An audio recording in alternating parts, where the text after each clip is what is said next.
For as long as humans have looked up, we believed we knew her. The moon, our oldest companion, the ghost has hung above every war, every love letter, every sleepless night in human history. We thought she was dead, a scorched, airless, lifeless rock, burned dry billions of years ago, a graveyard of craters, a museum of stone. We were wrong, because deep inside her, in craters no sunlight has ever touched, in shadows older than the dinosaurs, older than the continents, older than life itself, something has been happening, quietly, patiently, for 1.5 billion years. Something has been building. Scientists have just confirmed it, and what they found could change the future of our entire species. Because hidden in the moon's darkest corners, frozen since before the rise of complex life on Earth, there is water. Not a little, lakes of it, enough to fuel rockets, enough to grow food.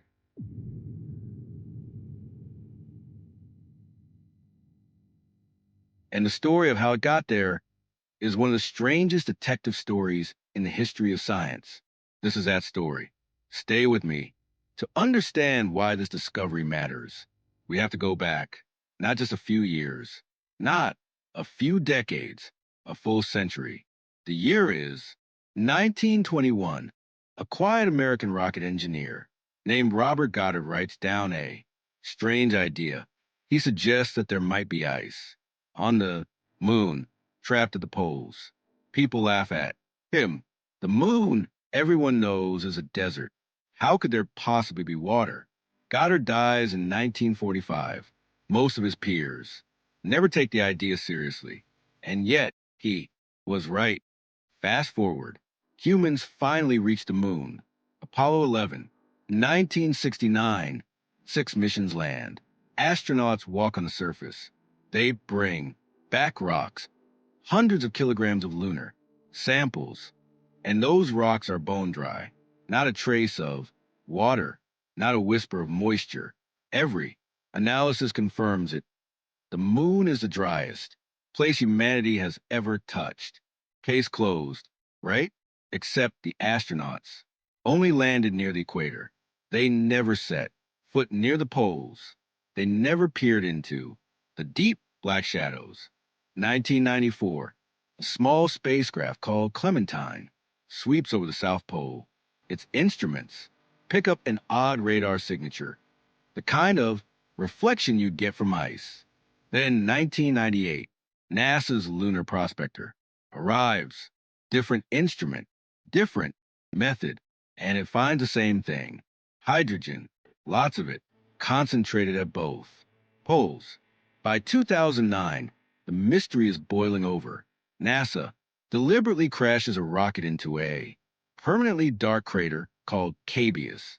The plume that rises, analyzed by instruments, in orbit contains unmistakably water, vapor. The moon is not dry. The moon has never been fully dry. For over 40 years, we had been staring at one of the greatest cosmic deceptions, but nobody could answer the next question. Where did the water come from? And how long had it been there? Uncovered. You have to understand something deeply strange about the moon. Our planet is tilted 23.5 degrees.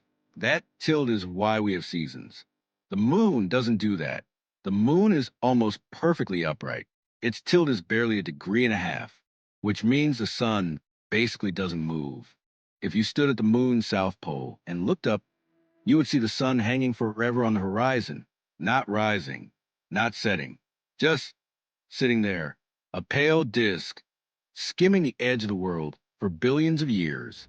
And because the sun never climbs certain places, the deep craters near the poles never, ever see daylight.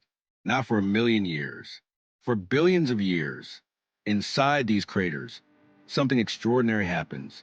The temperature plummets. Minus 160 degrees Celsius. Colder than the surface of Pluto. Some of these craters are the coldest places ever measured in our solar system. They become cold traps, and they are cold in a way we struggle to imagine. At minus 160 degrees, water doesn't just freeze, it gets stuck permanently. Imagine a single molecule of water.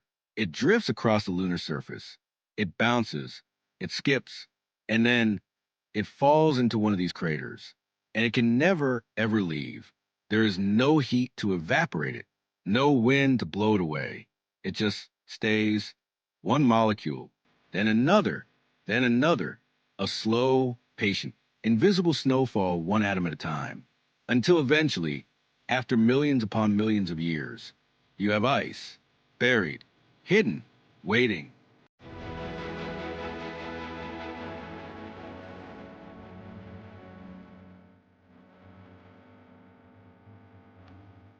The moon is a library, and we have only just begun to learn how to read it. So the question remained for decades, how much ice was actually down there, and how long had it been accumulating? To find out, a team of scientists decided to do something nobody had done before. They decided to rewind the moon. Their study, published in Nature Astronomy, is one of the most ambitious reconstructions of lunar history ever attempted. Professor Odetta Harrison, Paul Hain, Norbert Schorghofer, three detectives, one cold case, 1.5 billion years old. The moon has not always been as upright as it is now. Billions of years ago, its axis was tilted differently. It wobbled, it shifted, like a spinning top slowing down. And as it settled, the shadows at its poles grew. New craters entered permanent darkness for the first time. Old craters became even more deeply shadowed.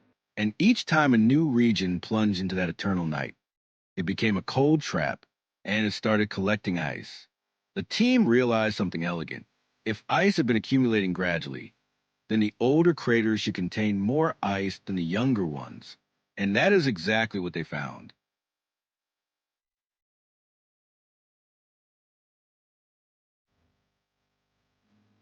1.5 billion years ago, life on Earth was nothing but single celled organisms. No plants, no animals, no dinosaurs for another billion years. And already, the moon had begun its slow harvest. While dinosaurs roamed, the moon was still collecting ice. While our ancestors invented fire, the moon was still collecting ice. She has been keeping this patient, silent vigil for longer than complex life has existed on Earth. And now, finally, we are listening.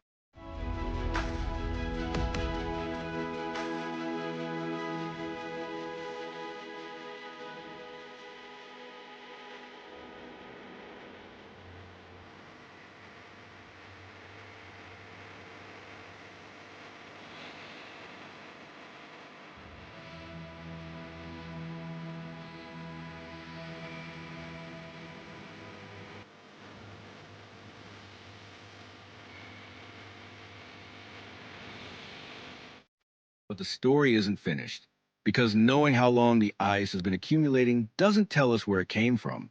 And on this question, there are three main theories. Each one of them is strange. The first theory suggests the water came from below, from deep inside the moon itself. Billions of years ago, the moon was volcanically alive. Massive eruptions tore across its surface. If that's true, then the ice is the exhale breath of a dying world, the final sigh of the moon's own molten heart, frozen at the poles for eternity. The second theory is even stranger. The sun is constantly hurling a stream of charged particles, the solar wind. Hydrogen atoms slam into the moon's surface and bond with oxygen in the rocks. If this theory is right, the water on the moon is literally woven from starlight, made from the breath of the sun itself. And the third theory, comets, asteroids, the icy debris of the outer solar system, raining down every few million years. But not one great comet, a gradual delivery, a cosmic drip, a long, slow, beautiful delivery. The moon is like a faucet filling a leaking bucket. Water comes in, water goes out, and what we see at the poles is just the slowest, deepest, most stubborn puddle at the very bottom, which means somewhere down there, in the oldest, darkest cracks of the lunar South Pole, There could be water sitting undisturbed for longer than multicellular life has existed, and we are about to drink it. Because make no mistake, this is not just a scientific curiosity. This is the most important resource in human history. To get 1 liter of water into space costs tens of thousands of dollars. Astronauts could drink it, they could grow food, they could breathe it, and most importantly, they could fly with it. Water equals the most powerful chemical rocket fuel. The moon isn't just a destination anymore. The moon is a gas station. On April 1st, 2026, 4 astronauts climbed into a capsule named Integrity. Reed Weizmann, Victor Glover, Christina Koch, Jeremy Hansen. The first humans in more than 5 decades to leave low Earth orbit. 10 days, 252,000 miles from home. A flyby of the moon, close enough that Orion's windows fill with a gray, cratered world. They came back on April 10th, Pacific Ocean. Splashed down off California. Safe, healthy, alive. And with that, the return had begun. Artemis III is the real thing. And it's not just America. Russia, India, China, all aiming at the South Pole.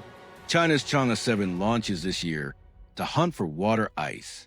After more than 50 years of silence, the moon is once again the most contested piece of real estate in the solar system. Shackleton only became a cold trap 500 million years ago. Instead, the team points to Haworth. 3 billion years of darkness. 3 billion years of accumulation. If their model is right, Haworth contains more ancient ice than almost any other place on the moon. It may be where humanity takes its first sustained step beyond Earth. Not just a visit, a home. But there's something else you need to know. The far side of the moon. For most of human history, we didn't even know what it looked like. The moon is tidally locked. The same face always turns toward us. We didn't see it until 1959, when a Soviet probe flew past and took the first blurry photographs. In June of 2024, China's Chang'e 6 landed on the far side, scooped up nearly 2 kilograms of rock, and then it flew home. For the first time, humanity had a piece of the far side on a laboratory bench. The far side, it turns out, is not like the near side. The rocks contain dramatically less water in their mantle. The near side is relatively wet inside. The far side is far drier than anyone expected. Why are the two halves so different? Even though the far side is drier inside, at the South Pole, ice still accumulates. The cold traps don't care about the rock underneath. They care about shadow. The moon keeps its water in 2 entirely different ways. And humanity is about to reach for both. For thousands of years, we told ourselves she was dead, but she was never dead. In her deepest, coldest shadows, she's been saving something. Saving water. The one substance that makes life possible anywhere in the universe. And it is almost as if she has been saving it for us, Goddard. So tonight, go outside, look up, find her in the sky. She is not water that is older than complex life. Water that is older than our continents. Water that has been waiting quietly, in the dark, for 1.5 billion years. If this video made you think differently about the moon, share it with someone who needs to look up tonight. And if you enjoyed this, hit that like button right now. It takes 1 second, and it helps more people find this video. Drop a comment below. I want to know, did you know any of this before watching? Let me know. And if you want more stories like this every week, about the universe, about science, about the things happening right now that most people don't know about yet, subscribe. Hit the bell so you never miss a video. Links to all the sources are in the description below. Everything in this video is real. See you next time.